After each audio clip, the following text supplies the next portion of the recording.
Students, आज के इस वीडियो लेक्चर में हम chapter number 4 the economy of Maharashtra की एक्सरसाइज सॉल्व करेंगे। तो डियर स्टूडेंट्स, मैं आप लोगों को क्वेश्चन नंबर 1 से लेकर 4 तक का जो है ना सोल्यूशन वो प्रोवाइड करने वाली हूँ।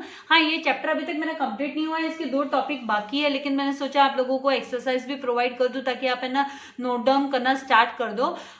तो इसका एक्सप्लेनेशन स्टार्ट करने से पहले मैं आपसे रिक्वेस्ट करूंगी कि अगर अभी तक आपने मेरे चैनल को सब्सक्राइब नहीं किया तो चैनल को सब्सक्राइब कीजिए एंड चैनल लिंक अपने फ्रेंड्स के साथ शेयर करना मत भूलिएगा। वीडियो को जरूर से लाइक कीजिएगा। सो यहाँ पे question number 1, give economic terms, मतलब आपको इकोनॉमिक टर्म देना है, मतलब आपको स्टेटमेंट दिया गया रहेगा।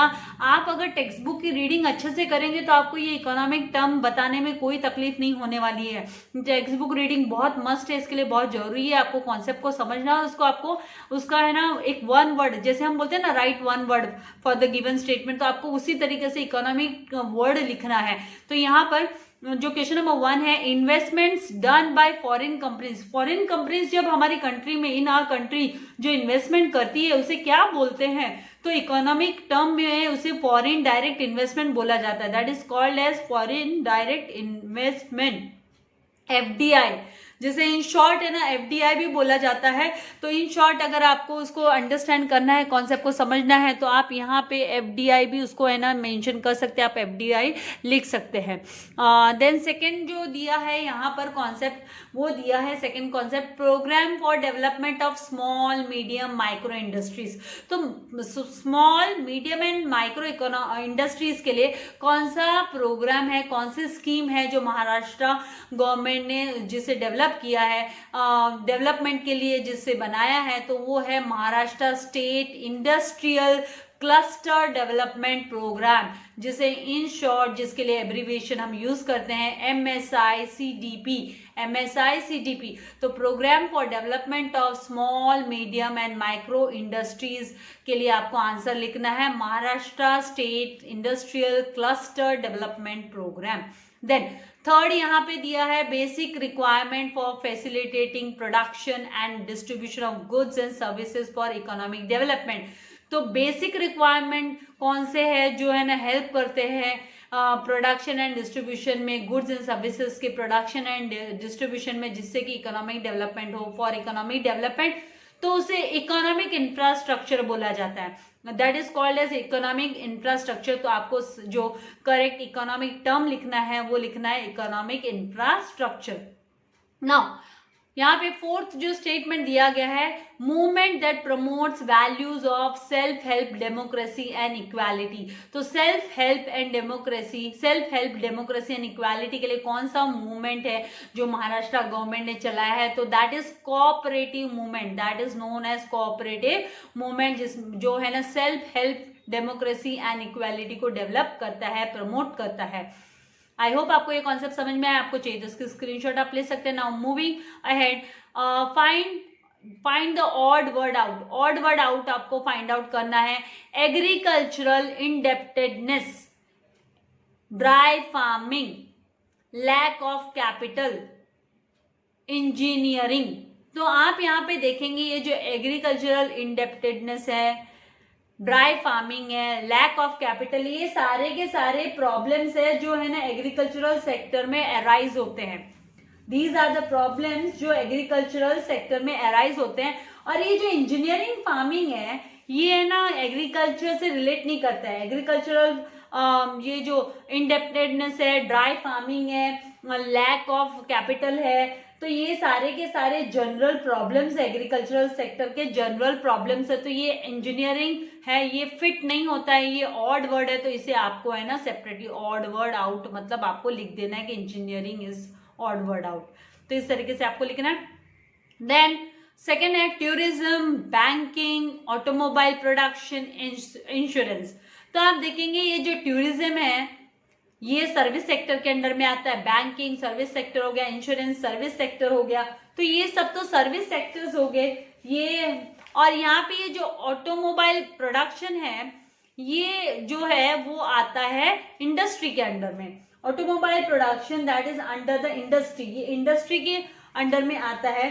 तो इसीलिए ये जो टर्म है इस टर्म को हमें क्या करना है, सेपरेटली लिख देना है, क्योंकि ऑड वर्ड आउट है, ये ऑड वन है, ये इनमें फिट नहीं होता है टूरिज्म, बैंकिंग एंड इंश्योरेंस में। ये सारे के सारे टूरिज्म, बैंकिंग, इंश्योरेंस या सर्विस सेक्टर के अंडर में आते हैं। नाउ थर्ड है पुणे, हैदराबाद, नासिक, नागपुर। तो ये जो पुणे है ये है ना रेवेन्यू स्टेट्स में डिवाइड किया गया है महाराष्ट्र को, तो one of the revenue state district, one of the revenue district, not state, one of the revenue district है पुणे।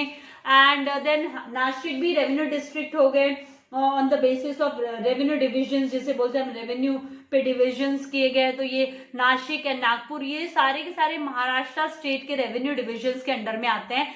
हैदराबाद है वो आंध्र प्रदेश का, ये इसमें नहीं आता है, तो ये ऑड वन हो गया, तो इसे हमको हैदराबाद को ऑड वन उसमें लिख देना है। नाउ MTDC, मैत्री, सेज एंड MIDC। तो ये जो MTDC है, मैत्री है, सेज है, MSI CDP है, ये जो CDC है, CDP है, तो ये सारे के सारे जो है यहाँ पे MIDC जो है, ये मैत्री, सेज एंड MIDC ये आ जाता है मेजर्स जो गवर्नमेंट ने अंडरटेक किए हैं इंडस्ट्रियल सेक्टर के प्रॉब्लम्स को सॉर्ट आउट करने के लिए। इंडस्ट्रियल सेक्टर के प्रॉब्लम्स को सॉर्ट आउट करने के लिए ये मेजर्स है, गवर्नमेंट ने जो प्लान्स है वो लिए हैं।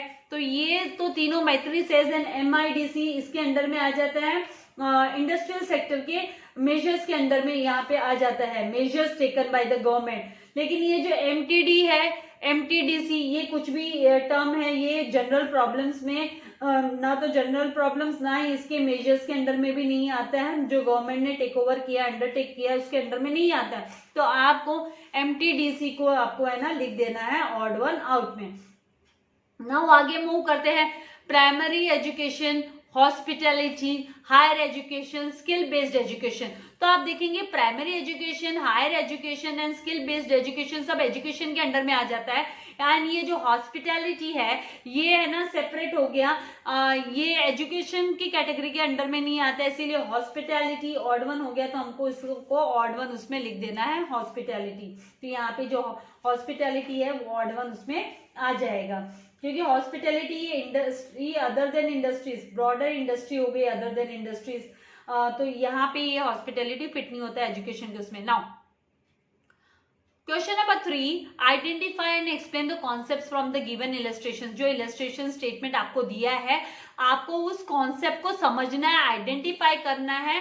ये रिलेटेड टू आपके कॉन्सेप्ट्स के रिलेटेड ही रहेगा, आपको उस स्टेटमेंट को समझना है। रीजनिंग आपकी एबिलिटी को इंप्रूव करता है ये स्टेटमेंट्स। तो यहाँ पे to facilitate research in robotic technology, robotic technology में रिसर्च को फैसिलिटेट करने के हेल्प करने के लिए जापान हैज इन्वेस्टेड, जापान ने इन्वेस्ट किया है ₹1000 करोड़ इन इंडिया। इंडिया में है ना 1000 रुपया है ना जापान ने इन्वेस्ट किया। तो जापान फॉरेन है, फॉरेन कंट्री ने फॉरेन पैसा आया है, फॉरेन का पैसा आया है, फॉरेन ने इन्वेस्टमेंट किया है, तो फॉरेन डायरेक्ट इन्वेस्टमेंट इसका जो आइडेंटिफाइड कॉन्सेप्ट है वो आपको लिखना है, फॉरेन डायरेक्ट इन्वेस्टमेंट होगा, FDI that is foreign direct investment. Explanation में आप लिखेंगे कि foreign direct investment is investment from one country into another, एक कंट्री दूसरे कंट्री में करती है, दैट इन्वॉल्व्स एस्टेब्लिशिंग, जो कि इन्वॉल्व करता है जिसमें एस्टेब्लिशमेंट होता है, सेटअप होता है और एक्वायरमेंट होता है टेंजिबल एसेट्स का। टेंजिबल एसेट्स जो एसेट्स दिखाई देते हैं including stakes in other businesses, और दूसरे बिजनेस में स्टेक होल्डिंग जो होती है।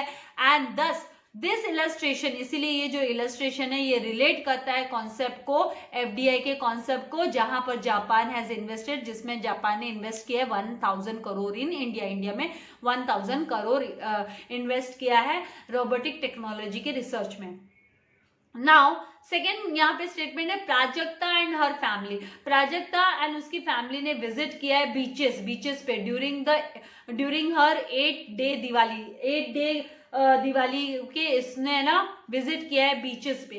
तो माय डियर स्टूडेंट्स, पहली तो बात मैं आपको बता दूं, ये टूरिज्म है, ये आपके रिटर्न पेपर के लिए नहीं आएगा। हाँ, इंटरनल उसके लिए टीचर्स आपको बोल सकती है करने के लिए, इसलिए मैं आपको प्रोवाइड कर रही हूँ इनके आंसर्स भी। तो यहाँ पे ये जो है वो टूरिज्म से रिलेट करता है। दिवाली वेकेशन में 8 डेज उसने ना बीचेस पे विजिट किया है, तो आइडेंटिफाइड कॉन्सेप्ट हो गया tourism.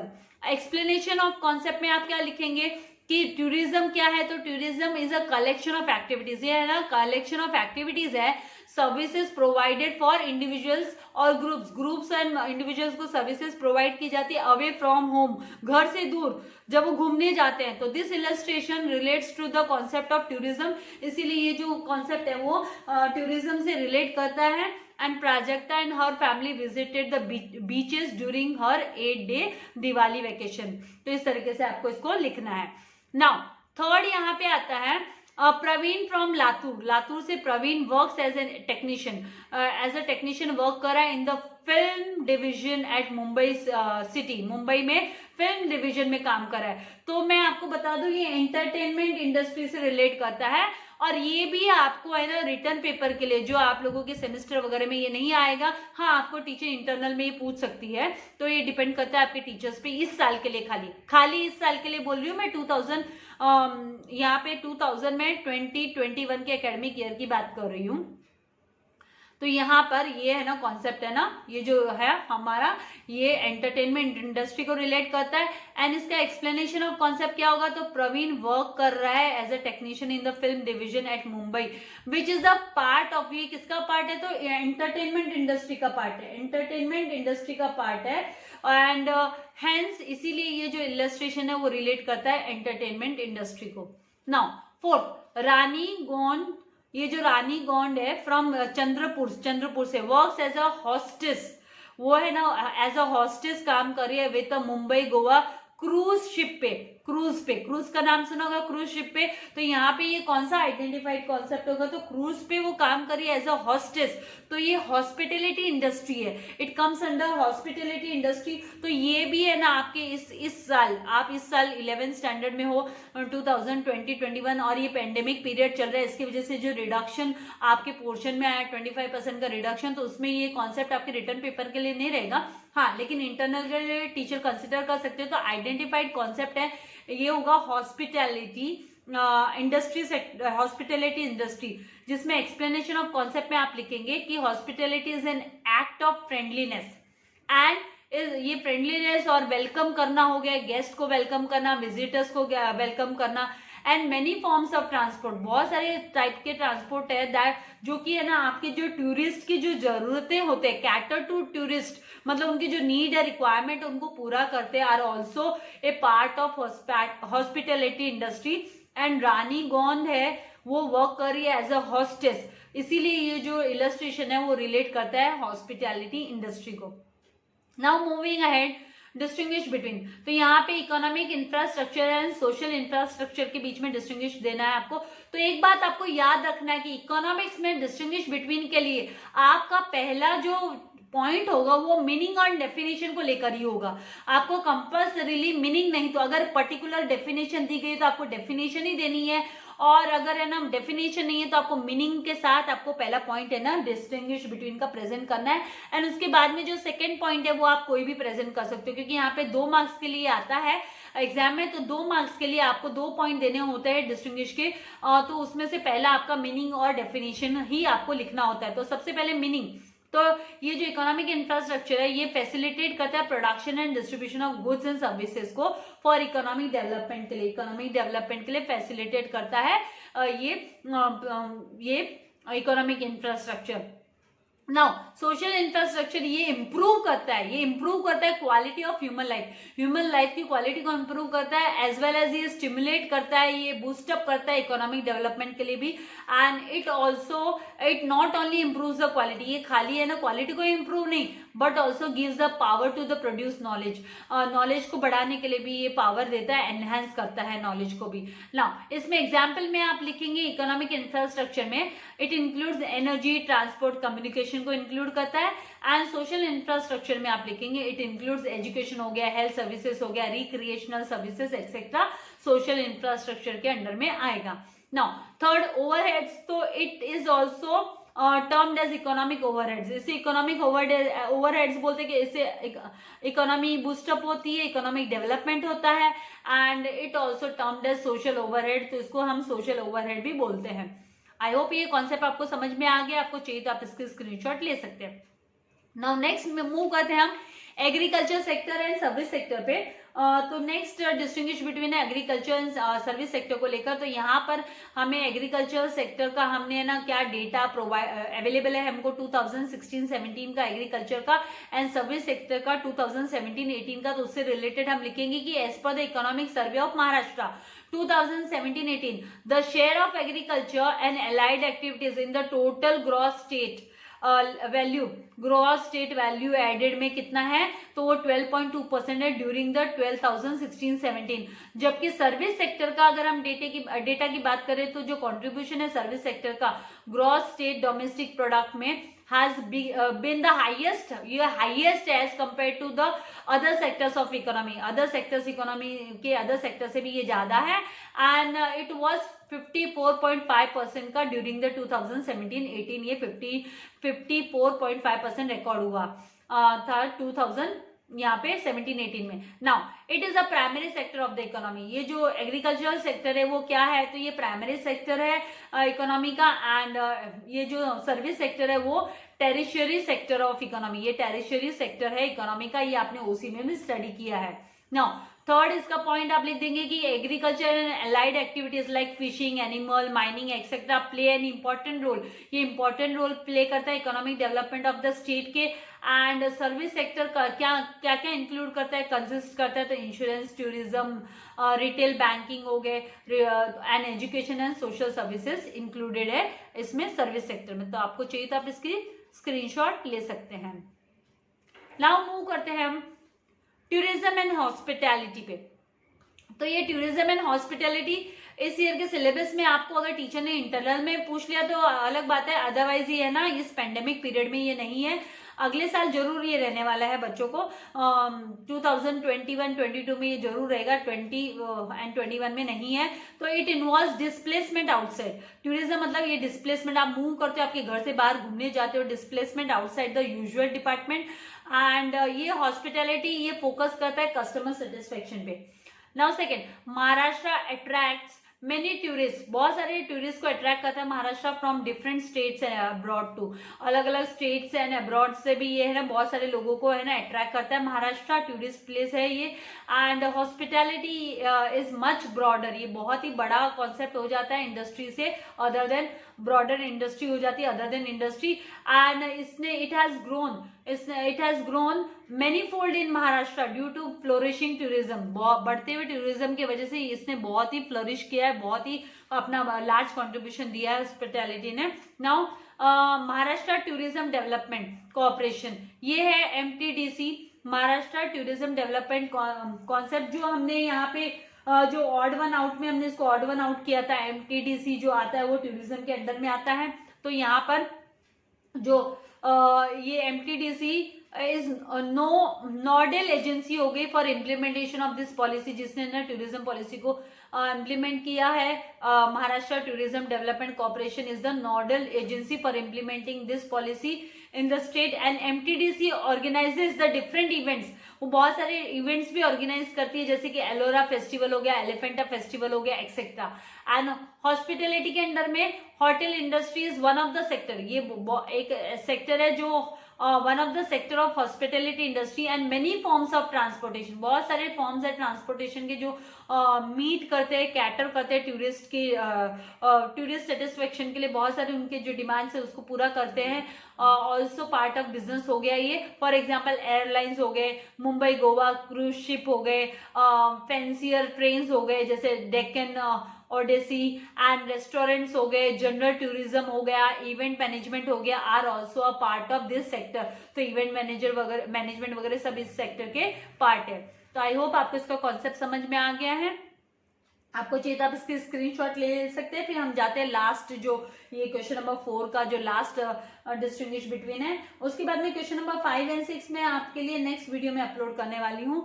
Now education and health services, तो एजुकेशन एंड हेल्थ सर्विसेज में सबसे पहले there are 4 levels of education in a country, primary, secondary, higher secondary and यहाँ पर higher education. Now health services में the government of Maharashtra has created a 3-tier health infrastructure to provide comprehensive health services provide करने के लिए 3-tier उन्होंने health services infrastructure उन्होंने provide किया है.